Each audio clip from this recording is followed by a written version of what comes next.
Good morning. It's good to see all of you. And has it been 3 weeks? I think it's been 3 weeks since we've got to hang out. You got a week off. We got to go to North Cascades National Park, and we had a wonderful time. It wasn't as restful as we hoped. There was a bear in our camp the night. Or maybe a bear or a large squirrel, we're not really sure which was rustling around. Well, I'm not even kidding about that because we heard a squirrel the next morning and it sounded way bigger than it was, and I thought, okay, maybe our mind was playing tricks on us at night and we were just a little bit right. But anyway, we had a wonderful time, and I'm with you, Trevin. I think getting out and getting into nature when we have a crazy world going on around us, I think it's wonderful. Are we good? Okay. We are on our 8th episode of our sermon series through Jonah, and next week Al's going to finish us off with the last little bit here. We begin the last chapter in Jonah, and I'm not going to do a full review. I think we've done that enough, and if you've missed that, then you can go to the videos that we've produced and go watch those. But this in particular was it's kind of a culmination, right? This last chapter is a culmination of between Jonah and God. Now we know a lot of the problems with Assyria has gone on, and you heard last week, if you were here, if you weren't here, that Assyria comes to repentance. Jonah finally goes and does what he's supposed to do. Goes to these terrorists, these crazy people, and preaches the Lord, and they turn. Their hearts turn towards God, and they repent. Now, I think this is an interesting section of this because I don't think chapter 4 should be in the Bible. Okay. Okay. Let's go. Is it in the Bible? Yeah. Okay. I don't think not that it shouldn't be in there, but it should never have taken place. Okay? This is what I mean by that. Chapter 4 should have never taken place. Let's think about this for a moment. And the whole reason Jonah's running away is that, before we get into that, let's just ask this question, okay? Are we right to be angry? And we live in a culture that is saturated with anger. We use it to fuel basically everything that we do. That's an exaggeration. We use it to fuel a lot of what we do, okay? There is a lot of anger out there, frustration, and I think it's because a lot of things don't make sense to us. They're not the way we would do things, right? And so we get angry, get frustrated, and we let that fuel sometimes our actions. Well, and we use this as an example, right? You know what this is? What is it? Jesus cleansing the temple. Okay, we use this illustration for all sorts of anger and to let our hate out towards other people, right? And we go, well, Jesus got angry and he drove the people out. And then we justify kind of whatever we want to do sometimes out of it. Why did Jesus get angry? Why did this happen? Do you know? Do we know the story behind this? There's money changers in the temple. There's money changers in the temple. What's wrong with that? And they weren't even honest. They weren't honest? Okay, do you know how?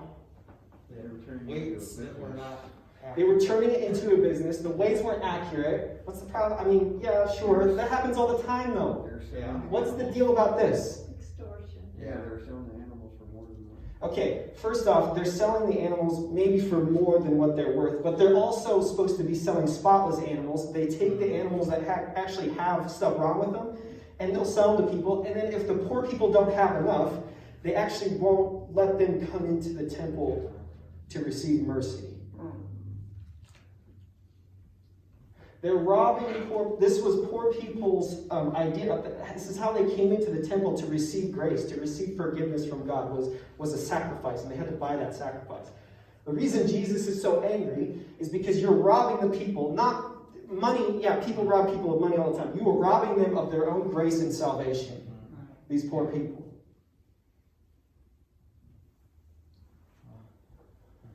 Jesus goes into the church, and things that upset him are far deeper, I think, than sometimes we realize. Okay, so if we review this, Jonah finally does the work he's supposed to do. He goes to Nineveh. Nineveh repents, even though they've done some horrible things. Do we have to remind ourselves? Hopefully not. Maybe we might talk about that in a little bit. But now I think this is where the story should have ended, in actually the end of Jonah chapter 3, with the Assyrians repenting. Everything went well. Yeah, he messed up, but it was all good. And what an amazing accomplishment God had through Jonah, right? These wicked people had turned their hearts towards God. Isn't that enough? Awesome. And yet we get this. This is how chapter 4 starts. Right. But it displeased Jonah exceedingly. He was angry. And he prayed to the Lord and said, "O Lord, is this not what I said when I was still in my country? That is why I made haste to flee to Tarshish. For I knew that you were a gracious God and merciful, slow to anger, and abounding in steadfast love, and relenting from disaster. I knew that's who you were. Therefore now, O Lord, please take my life from me. Kill me, for it is better for me to die than to live." And the Lord said to him, "Do you do well to be angry?" Now, a question. We've asked this question before, and I think we're going to hopefully answer it for ourselves today. Is Jonah the good guy or the bad guy of the story? Wait. Okay, wait. Good guy. Before we answer that, will we see Jonah in heaven? Likely, yes. Why? He was an instrument of God's choosing in the time that he chose him. God uses a lot of things. Will we see the whale in heaven too? That was an instrument of his. Okay, so wait. That's good. He is. He does do the Lord's will, right? But in the end, you see, it leaves it very open. We're going to see next week. This leaves it very, very open. I'm like, what's wrong with you, Jonah? You still have something wrong with your heart. These verses are key verses, I truly believe. So yes, I think God does use him, and I think that is a part of it. I think a bigger thing that helped me is this week I went to New Ministry retreat, and it was, just wonderful. And one of the guys says, "Oh, you're preaching on Jonah." He says, what's interesting is we're going to see Jonah in heaven. And I said, okay, well, that was actually news to me on Tuesday. So I was like, I don't really know, And he said, you know why? It's because of this. It's because of chapter 4. First off, let's think about this for a moment. Who could tell this story? God and Jonah. Jonah.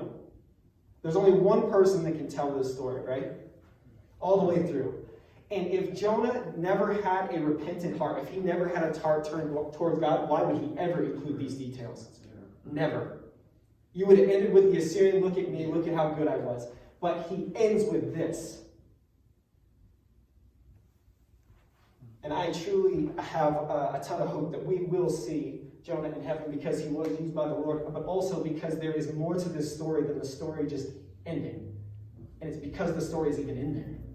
It's because we have chapter 4. Okay, so we're going to go back just to verse 1 here. It says, "But it displeased Jonah exceedingly, and he was angry." If we literally translate this across, I tried to do this and I thought this was really strange. It was a hard verse to translate. It just means there was great evil towards Jonah. This was exceedingly evil towards Jonah. Okay? I know it doesn't look the same necessarily. But let's think for a moment. Why would this be evil toward and displeasing towards Jonah? Okay, let's think about this. Now, there's one obvious reason, and we'll get to that secondly, but I think there's another reason that we miss sometimes. Can you remember all the way back to the beginning? Probably not. It was 8 weeks ago. We had our first session on Jonah. And we said that there was probably really good evidence that Jonah existed. He was a real person. Do you remember what that was about? Does anybody remember? A long time ago. So in 2 Kings, we find that Jonah was here. This is a good reminder for us. I forgot to, actually, and I was the one that preached it, so don't feel bad. All right, he said he restored the border of Israel, speaking of God. Oh, I mean the king at the time. He said he restored the border of Israel from the entrance of Hamath to the sea of Arabah, according to the word of Yahweh, the God of Israel, which he spoke by his servant Jonah, the son of Amittai, which is the same Jonah we find in the book of Jonah, okay? The prophet who was of Gath-Hepher. Now, this may seem kind of an insignificant thing, but what does this tell us about Jonah and his desire for his country?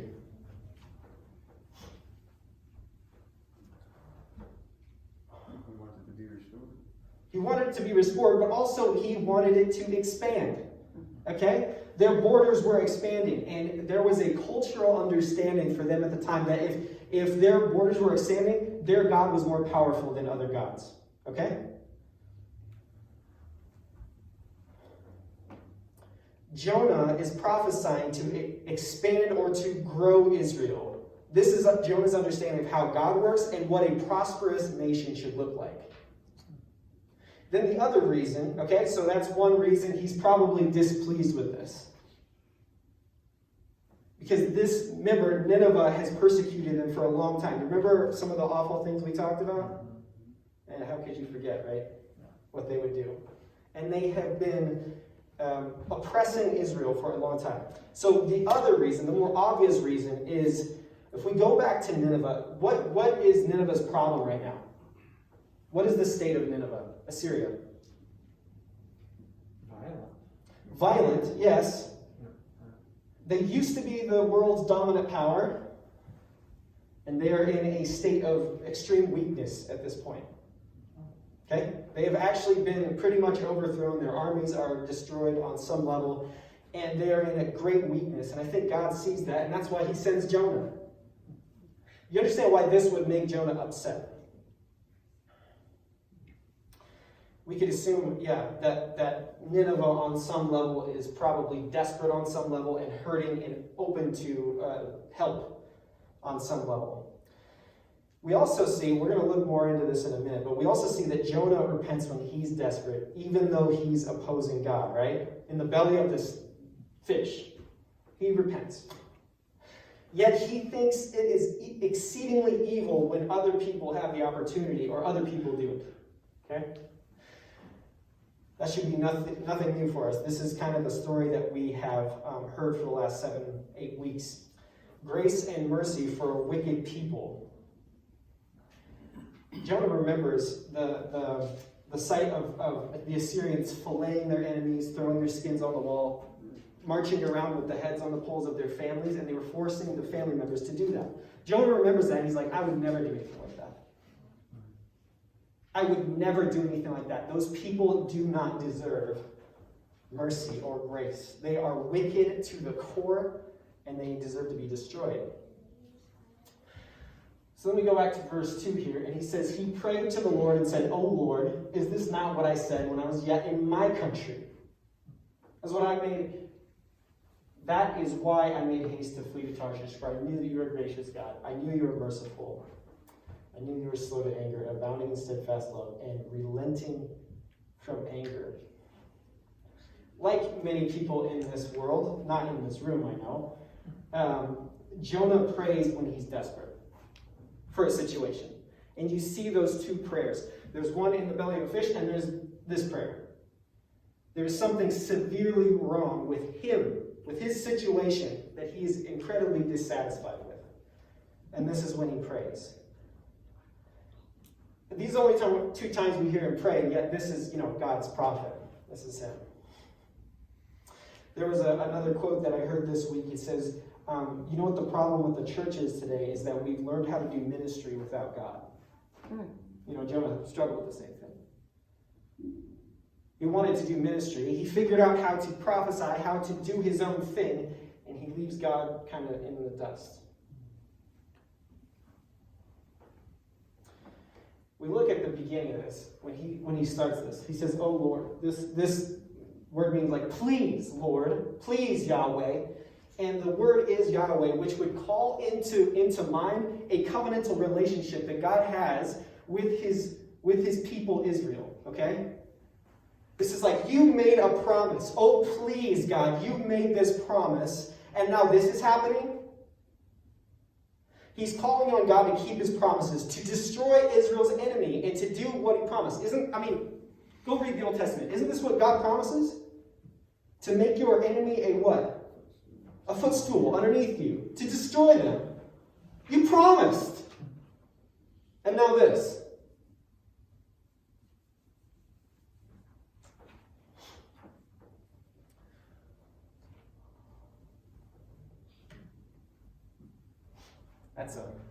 I just like that picture of Assyria repenting, right? Did God do what he promised to do?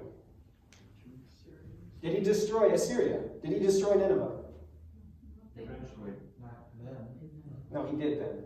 He did that. Absolutely. This is a look of a destroyed Destroyed their people. way. This is a look of a completely wrecked people.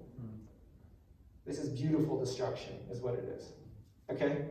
God keeps his promises. Destroying wickedness and destroying what people do is not the same thing as destroying individuals' lives, okay? Those can actually take two separate forms.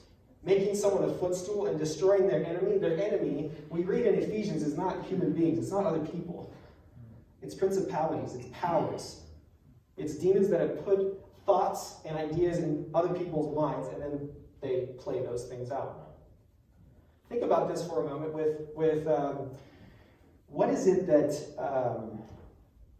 the people in Jesus' time, the Israelites, what are they expecting the Messiah to do? They're expecting him to come. They know he's coming, right?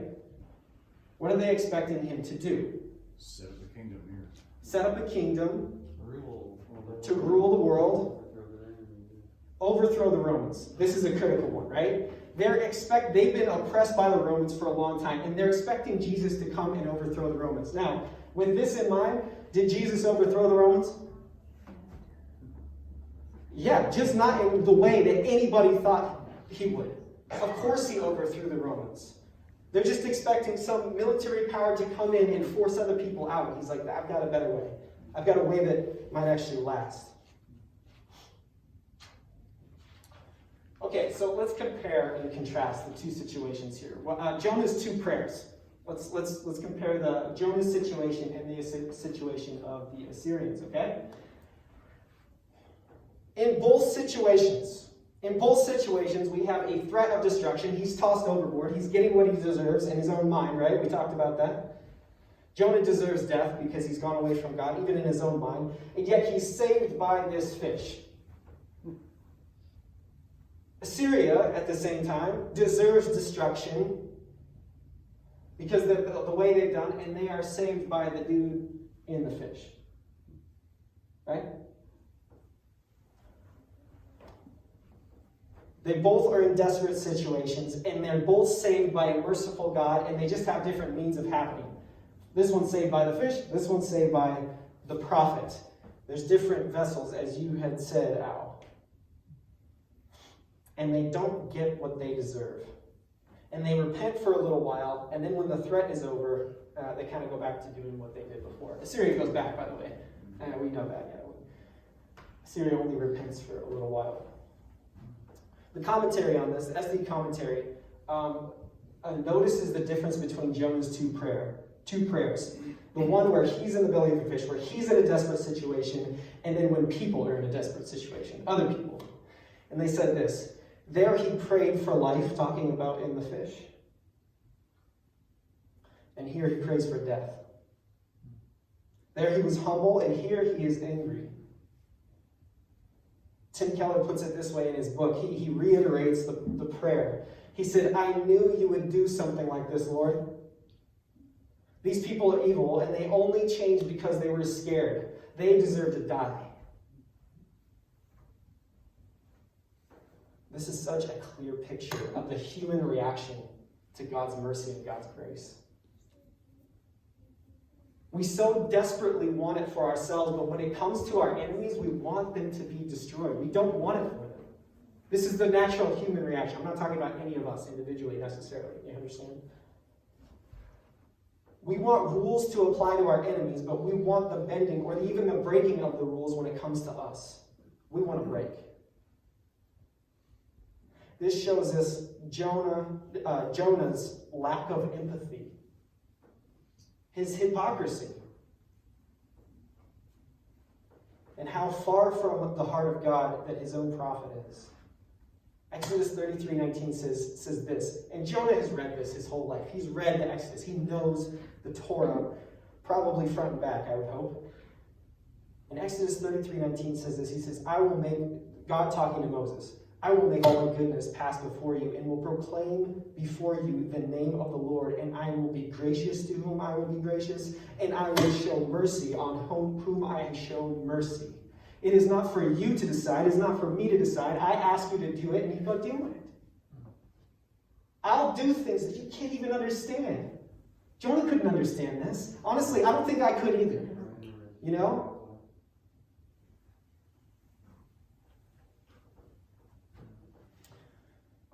We get to verse 3. He says, therefore now, O Lord, please take my life from me.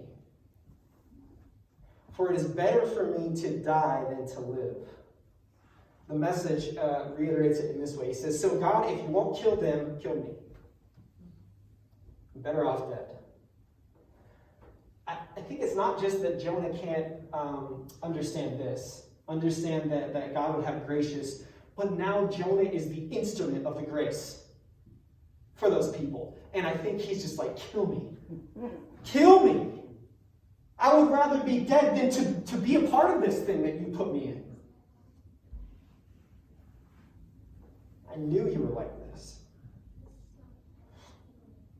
He cannot stand that in this story, he's the whale. You know?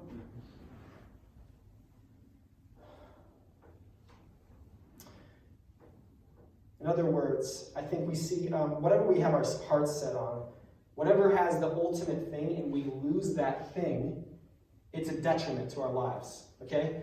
Jonah has his heart set on something far more than who God is. And it's his own nation. We talked about this in the beginning. Jonah's a racist and Jonah's a nationalist. He wants his country to succeed and he doesn't want anything for the Assyrians.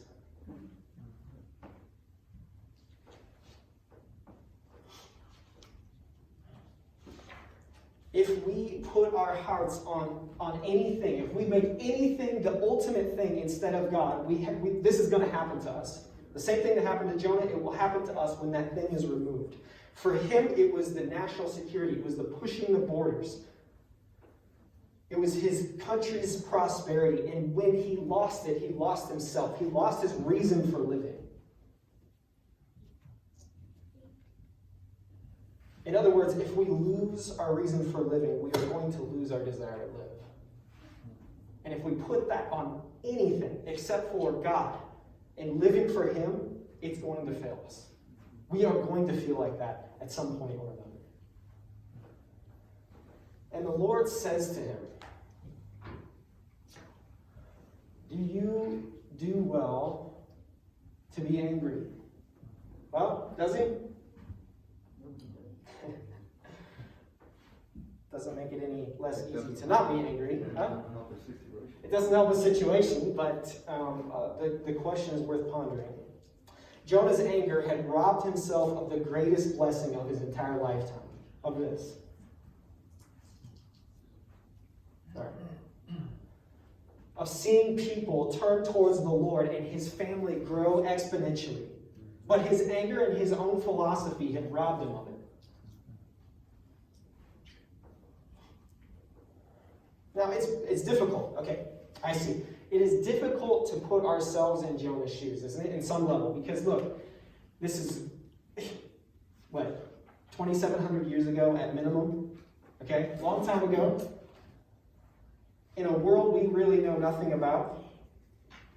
I'm not a prophet. I haven't heard that any of you are either. So, I can't really relate to him on that level. I've never been swallowed by a fish. I've never been called to go to basically a terrorist state, a terrorist place, and preach the gospel to them. I've never been, I don't find any of that relatable, but there are certain things in here that are incredibly touching to me and very relatable. We talked about this. We said we want to talk about current events. All right, let's talk about it. But we're not going to do it the same way the world does it. We are going to go to the Bible first and see how that applies to our lives. That's why we're doing this. That's why we're even going over Jonah. Now, I want to be careful with this. We have a lot of people who claim Christianity, who claim this thing, and they get upset or blow up at the littlest things. We get so mad, and I am preaching to myself here. Just hear me. I'm preaching to myself. I feel this. We get so mad, and then we justify our anger, just like Jonah. And we use the Bible, we use anything we can to make ourselves feel justified, and then we act, and then we say things that we can't take back. We do things that we can't take back. Let me ask you something. Why are we so surprised that godless people do wicked things?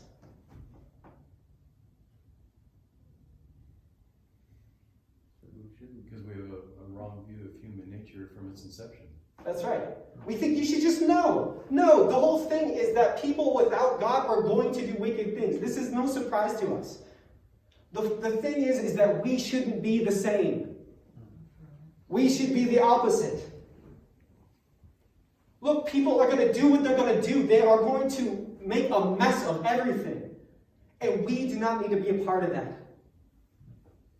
We need to be just the opposite. We need to be the ones, the restorers. The ones running into battle, not to fight, but to rescue, to help, to administer mercy and grace.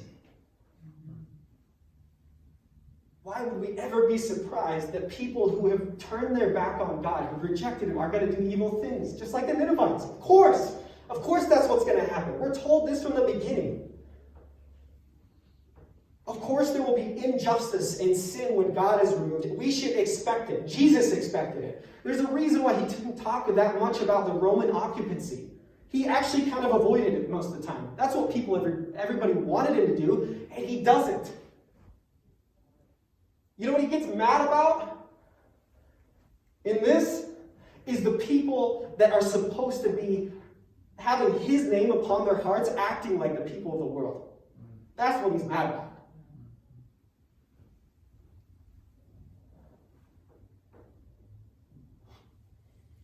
Things that happen in the world, Romans were cruel people. Things didn't happen the way they should have, from the top down. Of course not. We're never told that that's what's going to happen.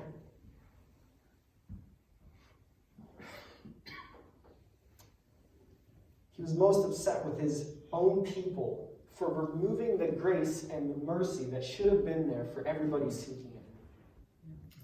And I'd just like to ask us this question at the end. I think this is, are you right to be angry? Does it do you good to be angry?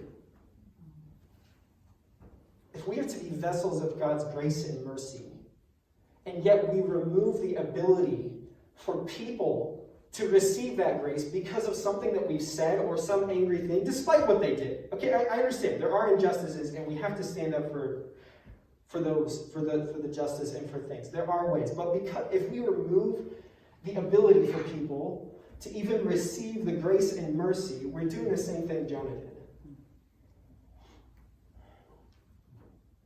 And I think that's something to be angry about. That's something to be very upset about, is what's going on in my own heart. That this anger has so spurred me on to say something that I can't take back, to do something. And yet this is the story throughout humanity. We've done things and we've gone astray and we pulled a Jonah, right? We pulled a Jonah. And I just say enough. Like no more. James talks about this. He says, be slow. Just like God, to become angry.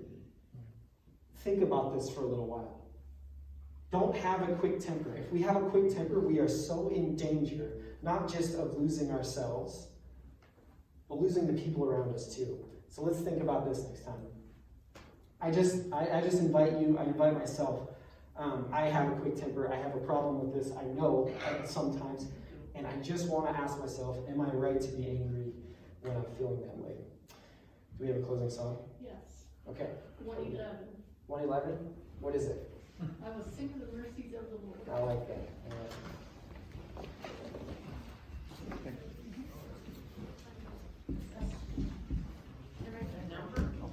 Wanna let front part? It's stolen from Yeah, it's in his